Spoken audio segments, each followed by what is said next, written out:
Welcome back to Fast Money. Consensus, the largest cryptocurrency and blockchain conference in the world, is kicking off today in New York City, and it wouldn't be a Bitcoin conference without some drama. And our Seema Modi is there live to break down all the action for us. Hi, Seema. Melissa, cryptocurrency enthusiasts have shown up in droves, over 8,500 people at this year's Consensus conference compared to 650 that attended back in 2015. And it's been a wild event. Marketers seized on the event, showcasing Lamborghinis, a favorite symbol of crypto wealth. There was even a parody protest organized by Bankers Against Bitcoin, a tongue-in-cheek way of reminding people of the disruptive force blockchain could be for Wall Street. Now, on a serious note, St. Louis Fed President James Bullard spoke and did not bash Bitcoin. Instead, he acknowledged that digital currencies are here to stay, though he does not think Bitcoin is a threat to the U.S. dollar.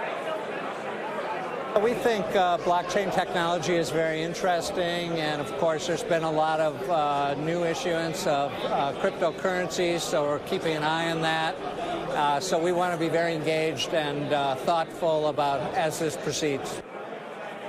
Still, noteworthy investor Barry Silbert sees more money going into cryptocurrencies. Has finally discovered crypto, and I think there's a tidal wave of capital that's about to flow into this asset class. And as if on cue, HSBC making news, announcing its first trade finance transaction using a single blockchain platform, which involved a shipment of soybeans from Argentina to Malaysia. So we're slowly starting to see more companies put blockchain to use. Melissa? All right, Seema, thank you. So the question here is Wall Street starting to warm up to crypto? And Dan, we've been at a couple of Credit Suisse blockchain conferences, and James Disney over at Credit Suisse always talks about how the firm is looking at ways to use a blockchain in order to save time and actually save money. So there's so many things going on in crypto, blockchain, and when you think about like bankers and the guys that I speak to, especially guys like James at Credit Suisse, they're thinking about how they can advise companies to use this technology to kind of disintermediate certain processes that are going on, to cut out middlemen, that sort of thing. So to me, that's really what's very interesting right now about blockchain. That last bit they just said, you know, it's a logistics thing. It wasn't wasn't a crypto trade of soybeans that, you know, to Malaysia. It was tracking a shipment. Right, that, and it could also disintermediate letters of credit. IBM and Maersk have a JV already. And that's really where we've been grappling on this desk, and I think people are trying to look at companies and drop in a blockchain framework and how it's going to change their business. I mean, bottom line is it's going to bring some companies to the center of their industries. There's obviously industries building around it. But for now, unfortunately, we're not really able to see who's doing what. And I think playing this on the stock by stock is really, you know, I think there are people that are out there doing that, but I think the best way to do it is look at the people that are changing the landscape on the inside. All right, let's bring in Arthur Hayes, the co-founder and CEO of BitMEX, the Bitcoin Mercantile Exchange, which is the largest crypto trading exchange by volume. In a former life, by the way, he was a top trader for Citigroup. So, Arthur, it's great to get your analysis here on the subject. Welcome to the show. So tell us a little bit about BitMEX. You deal primarily with institutional traders, correct? No, we deal primarily with retail traders. Retail, in North Asia. So our premise is that we want to give access to financial products to retail investors around the world using crypto, and right now that's Bitcoin.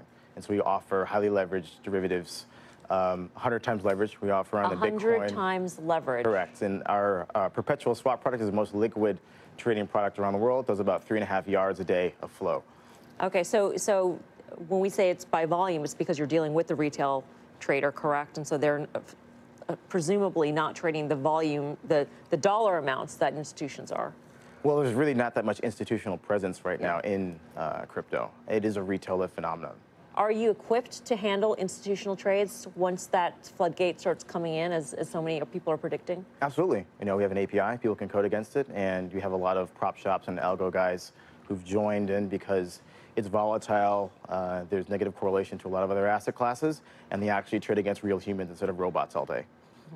The New York Stock Exchange just announced recently that it was going into also cryptocurrency trading, settling trades. And one of the biggest pieces was the custodial aspect. You have that figured out, though, correct? You have. Well, We hold Bitcoin. We hold Right. a large amount of Bitcoin. We have certain processes that we believe have made us safer than others in certain ways we do things. But at the end of the day, you still have to take that risk if you want to trade. Do you think that there's a risk, Arthur, you just said 100 times leverage, and it's retail, and that's something that we know has been a real problem, especially in risk asset booms, right? I mean, how do you arrive at 100 times, and what's suitable, and is that something that is transferable to the United States? You said you're in Asia right now. Yeah, so really it's a headline number. Most traders do not use 100 times leverage. So last time I checked, it was around 8.5 times leverage. So a lot of people use that as a testing ground or almost like a free option, if you will. I think the price is going to go up in the next 10 minutes. Let me place a little trade. If I hit it, great. I made 100% ROE. If I don't, I just lose my initial margin. So it's limited liability from the perspective of the trader. So unlike, you go short XIV and you get carried out and you got to sell your house, on BitMEX, you just lose what you put in. Arthur, kind of thematically, you talked about Asia, and clearly there's a ton of volume, and some are arguing that's 2/3 of the market. Why is that? And what do you see in terms of the U.S. retail presence in crypto in the near horizon? Well, I think Asia dominates crypto because they're very used to trading digital assets. So take South Korea, for example. They've been trading digital goods related to video games for almost 2 decades. So when you move to a purely money-based digital currency, they understand that culturally, and so they grapple, get on board quickly. Take that to the West, where you have a very established banking system and things work pretty well. Why do you need to go out and find a new way to trade or a new way to do things? You have, a broker that offers you options, futures, all sorts of different products. So you move that into the developing markets where you don't have these type of products, and you see people who are a lot more interested in it. You've got a stunning Bitcoin forecast. Where do you see it going? 50,000 by the end of the year. By the end of the year? Correct. Now, in January, were you a little bit wobbly about that prediction? No. It's my job to make predictions. Whether or not they're right or wrong, it doesn't really matter to me. Oh, so you acknowledge them. You might be totally off base. Arthur, welcome to the show. You could be one of us, I guess. Why is that? Well, I'm a volatility trader at the end of the day. We make our money if it's volatile. If it goes up, if it goes down, if you have Bill Gates calling it a fraud or we're harvesting babies, great. I mean, short it. I don't care. Or if you think it's going to be $1 million in a few months, great, buy it. Still don't care. We just match trades. Arthur, hope you'll come back. Thank you. Fascinating to learn about your business. Arthur Hayes of BitMEX. Just match trades. I mean, it's interesting.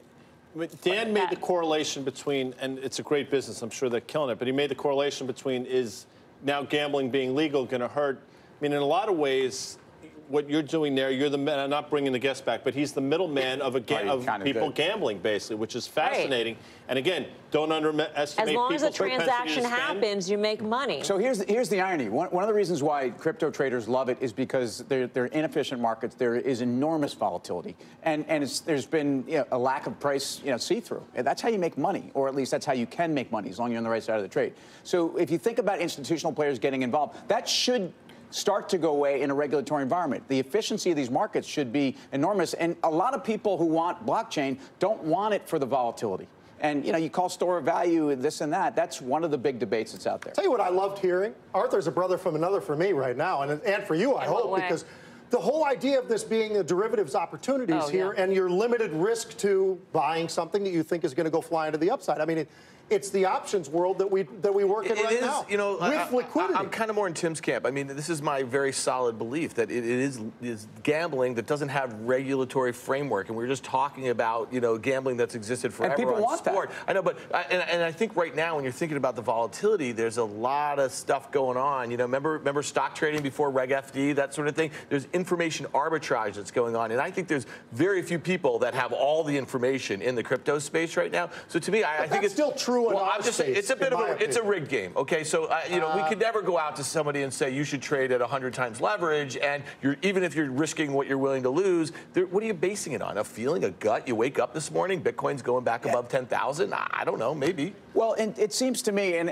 Arthur didn't sound like he was that convicted to call it 50,000. He cares more that there's enormous volatility in a sector where his company is well positioned to do it. But that almost seems to be the story. The story is that at least for a couple of the core vehicles that people can play that trade actively, let it rip. He sucked me in right away. Maybe part of the story is the picks and shovels as opposed to the end product. That's the right. way I mean, in terms of investing in this space, he's got the picks and the shovels. Right. No, but he's not Invest in mining for companies that gold. make money He's not all mining for along. gold. He doesn't even care if it gets to 50,000. Yeah, but there's no exchanges in the U.S. that are allowing people to do 100 times leverage for good reason. They know that our regulators would be all over that in a half a second. Probably would never be. Also, that's right, Mel.